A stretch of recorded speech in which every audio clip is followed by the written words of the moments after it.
అందరికీ నమస్తే అండి.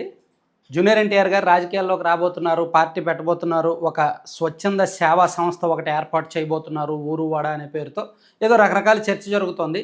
సో దీని అంతటికీ ఒక క్లారిటీ ఇవ్వడానికి ఈ వీడియో చేస్తున్నాను. యాక్చువల్లీ 3 రోజుల కిందట అల్లు అర్జున్ అండ్ జూనియర్ ఎన్టీఆర్ గారికి సంబంధించి వాళ్ళిద్దరూ పార్టీలు పెడతారనే ప్రచారానికి సంబంధించి నేను ఒక వీడియో చేశాను. కానీ అది చాలామందికి రీచ్ అవ్వలేదు. అంటే యూట్యూబ్ ఆల్గారిథం కదా, అందరికీ రీచ్ అవ్వలేదు కాబట్టి స్టిల్ ఈ 2 రోజుల్లో నాకు చాలామంది మన సబ్స్క్రైబర్స్ అడుగుతున్నారు, అన్న దీని మీద క్లారిటీ ఇవ్వండి, దీని మీద క్లారిటీ ఇవ్వండి అని. అందుకని ఒక స్పష్టమైన క్లారిటీ చాలామందితో మాట్లాడి, ఎన్టీఆర్ గారి సన్నిహితులు, ఆ కుటుంబ సభ్యులు ఒక రకంగా అండ్ అత్యున్నత సోర్సులతో మాట్లాడి ఈ వీడియో నేను చేస్తున్నాను. సో చివరి వరకు చూడండి, ఒక ఫుల్ క్లారిటీ వచ్చేస్తుంది. సో సోషల్ మీడియాలో జరుగుతున్న ప్రచారానికో, వ్యూస్ కోసం చేస్తున్న ప్రచారానికో మీరు నమ్మొద్దు. సో ఒక క్లారిటీ ఏంటంటే, ఫస్ట్ పాయింట్ నెంబర్ 1, ఇప్పటికిప్పుడు ఎన్టీఆర్ గారు రాజకీయాల్లోకి రావడం లేదు. ఎన్టీఆర్ గారు ఎటువంటి రాజకీయ పార్టీ ప్రకటన చేయడం లేదు. సో అది క్లారిటీ. ఇక రెండోది ఏంటంటే, ఎన్టీఆర్ గారిలో రాజకీయ ఆలోచనలు ఉన్నాయి, రాజకీయాల్లోకి రావాలనే బలమైన కోరిక ఉంది. అది 2029 కాదు, 2034కు వస్తారు. ఖచ్చితంగా ఆయన 2034లో రాజకీయాల్లోకి రాబోతున్నారు. సొంతంగా పార్టీ పెడతారా, ఏదైనా పార్టీ నాయకత్వాన్ని స్వీకరిస్తారా అనేది తర్వాత విషయం. పార్టీ పెట్టబోతున్నారనేది నాకున్న సోర్సు. 2034 ఎన్నికలకు ఆయన రెడీ అవుతున్నారు. ఇది కూడా 100% కన్ఫర్మ్. అప్పటికి టీడీపీకి ఆయనకు లైన్ క్లియర్ అయిందనుకోండి, టీడీపీ బాధ్యతలు తీసుకుంటారేమో, ఏదైనా కావచ్చు. అంటే లోకేష్ గారు ఉన్నారు కదా, మళ్ళీ ఆయన ఎలా తీసుకుంటారు అనొచ్చు. అప్పటికి ఏదైనా జరగవచ్చు కదా భవిష్యత్తులో. కానీ ఆయనకు రాజకీయాల్లోకి రావాలని ఉంది, 2034 నుంచి పూర్తి స్థాయి చురుకైన రాజకీయ నాయకుడిగా ఉండాలని ఉంది అనేది మాత్రం వాస్తవం. 2 క్లారిటీలు వచ్చాయి. ఇక 3వ క్లారిటీ, మరి అప్పటి వరకు ఏం చేస్తారు? సేమ్ విజయ్ ఫార్ములా ఫాలో అవుతారు. ఇక్కడ ఎన్టీఆర్ గారు ఒక 3-4 నెలల నుంచి కూడా చాలామంది తన సన్నిహితులతో మాట్లాడుతున్నారు. అండ్ రాష్ట్ర రాజకీయాలను స్టడీ చేసిన కొంతమంది సీనియర్ నేతలతో మాట్లాడుతున్నారు. టీడీపీలో ఉంటూ టీడీపీకి నచ్చక, వైసీపీలో ఉంటూ వైసీపీ విధానాలు నచ్చక, రాజకీయంగా 3వ వేదిక కోరుకుంటున్న కొంతమందితో కూడా ఎన్టీఆర్ గారు సంప్రదింపులు చేస్తున్నారు. అయితే ఇది ఇమీడియట్గా రాజకీయాల్లోకి రావడానికి కాదు. ఎన్టీఆర్ గారి ఆలోచన ఏంటంటే, ఒక పొలిటికల్ స్ట్రక్చర్ గ్రౌండ్ లెవెల్లో, బ్యాక్ ఎండ్లో, తెర వెనుక ఒక పొలిటికల్ స్ట్రక్చర్ నిర్మిస్తారు. అది ఒక 7 ఏళ్ళలో 8 ఏళ్ళలో దాన్ని కొనసాగించి 2034 ఎన్నికలకు ఒక ఏడాదో 2 ఏళ్ల ముందో రాజకీయ పార్టీ ప్రకటన చేస్తారు. ఈలోగా ఎన్టీఆర్ గారు ఒక టీం ఫామ్ చేశారు ఆల్రెడీ.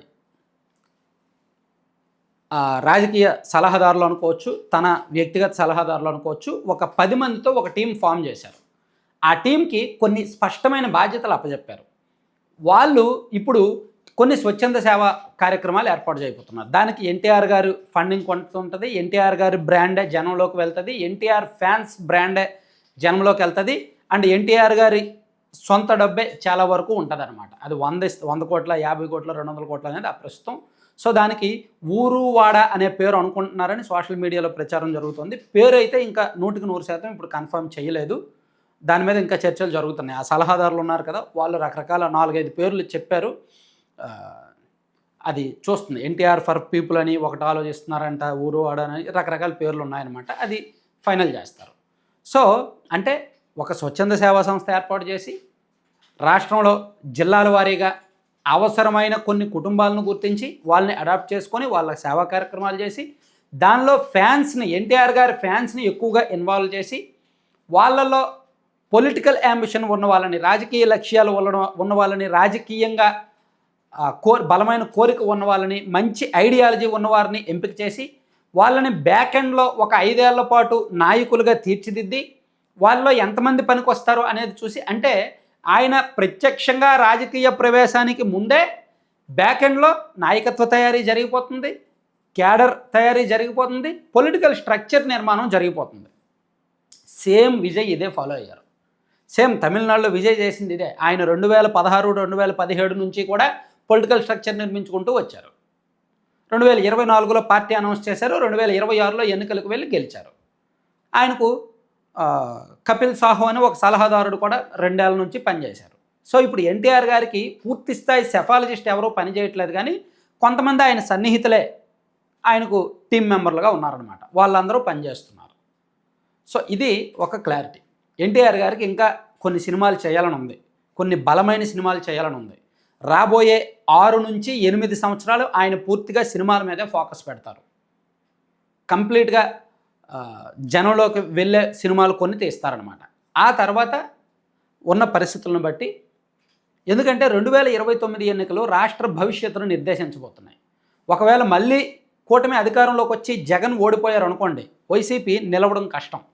సో వైసీపీ 2024లో ఓడిపోయిన తర్వాత ఆ పార్టీ విధానంలో మార్పు రావట్ల, ఆ పార్టీ ఐడియాలజీ మార్చుకోవట్ల, ఆ పార్టీ ఎందుకు ఓడిపోయింది అనేది తెలుసుకోవట్ల. సో జగన్మోహన్ రెడ్డి గారి బలం పెంచుకునే ప్రయత్నం చేయకపోగా మరింత బలహీనపడ్డారు. అదే మూర్ఖత్వం, అదే మొండితనం, అదే ఈ పనికిమాలిన స్ట్రాటజీలో వెళ్తున్నారు కాబట్టి సో వీళ్ళకి జనబలం లేదు అనేది కొంత క్లారిటీ ఉంది. అయితే 2029 నాటికి ఒకవేళ వైసీపీ పుంజుకొని వీళ్ళిద్దరికి మళ్ళీ హోరాహోరీగా ఎన్నికలు జరిగి అప్పుడు అధికారం మారింది అనుకోండి, జగన్ అధికారంలోకి వచ్చి కూటమి వాళ్ళు ప్రతిపక్షంలో ఉన్నారనుకోండి, అప్పుడు పొలిటికల్ స్కోప్ ఉండదు.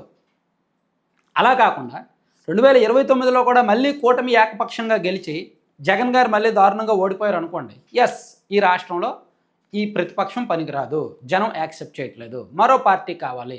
సో అది థర్డ్ ఆల్టర్నేటివ్ అవకాశం ఉందని అప్పుడు ఆయన వచ్చే అవకాశం ఉంది. అంటే పరిస్థితులను స్టడీ చేసి 2029 ఎన్నికల్లో ఒకవేళ కూటమి మళ్ళీ గెలిస్తే ఒకలా ఉంటుంది, వైసీపీ గెలిస్తే మరోలా ఉంటుంది. సో అప్పటి పరిస్థితిని స్టడీ చేసి వస్తారు. ఈలోగా తనకు కావాల్సిన పునాదులు నిర్మించుకొని నాయకత్వాన్ని తయారు చేసుకొని ఫ్యాన్స్ని నాయకులుగా కార్యకర్తలుగా తీర్చిదిద్ది అలా వెళ్ళబోతున్నారు. అయితే ఒక్కటి మాత్రం నిజం, నేను మొన్న కూడా చెప్పాను, ఇప్పుడు కూడా చెప్తున్నాను, విజయ్కి ఉన్న ఫ్యాన్ బేస్ పూర్తిగా తనను చూసి వచ్చింది.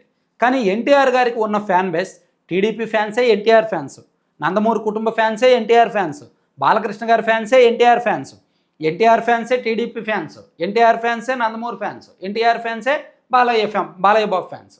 కాబట్టి ఇదంతా కూడా మొత్తం ఎన్టీఆర్ గారికి ఉన్న 100 మంది అభిమానుల్లో ఒక 70 మందో 75 మందో టీడీపీ అభిమానులు ఉంటారు, నందమూరి ఫ్యామిలీ అభిమానులు ఉంటారు, బాలయ్య బాబు గారి అభిమానులు ఉంటారు, చాలామంది ఉంటారు కదా. ఒక 20 మందో 25 మందో మాత్రమే ఆయన సొంత అభిమానులు ఉంటారు. కానీ విజయ్కి అలా కాదు, 100 మంది అభిమానులు ఉంటే 100 మంది తన సొంత అభిమానులే ఉంటారు.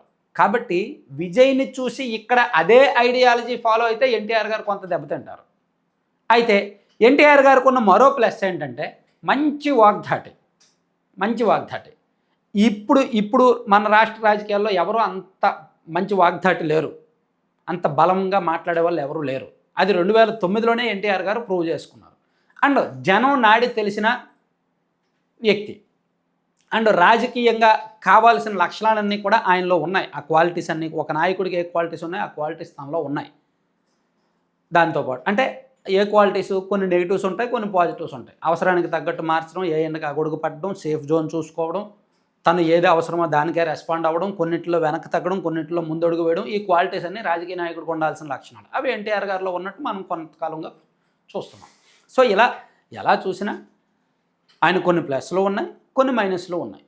అండ్ అతిపెద్ద ప్లస్ ఏంటంటే ఒకవేళ ఆయన పార్టీ పెడితే టీడీపీలోనూ కొంతమంది ఆయన దగ్గరికి వెళ్ళే అవకాశం ఉంది, వైసీపీలో కూడా కొంతమంది ఆయన దగ్గరికి వెళ్ళే అవకాశం ఉంది. కాబట్టి థర్డ్ ఆల్టర్నేటివ్గా ఎదిగే అవకాశాలు కూడా పుష్కలంగానే ఉంటాయి. అది ఏ స్థాయి ఓట్ బ్యాంక్ అనేది ఇప్పుడే చెప్పలేం. సో ఇది ఒక క్లారిటీ. మరోసారి నేను చెప్పబోయేది 2034 నాటికి ఆయన రాజకీయంగా సిద్ధమవబోతున్నారు. ఈలోగా ఒక ప్లాట్ఫామ్ క్రియేట్ చేసుకోబోతున్నారు. Thank you.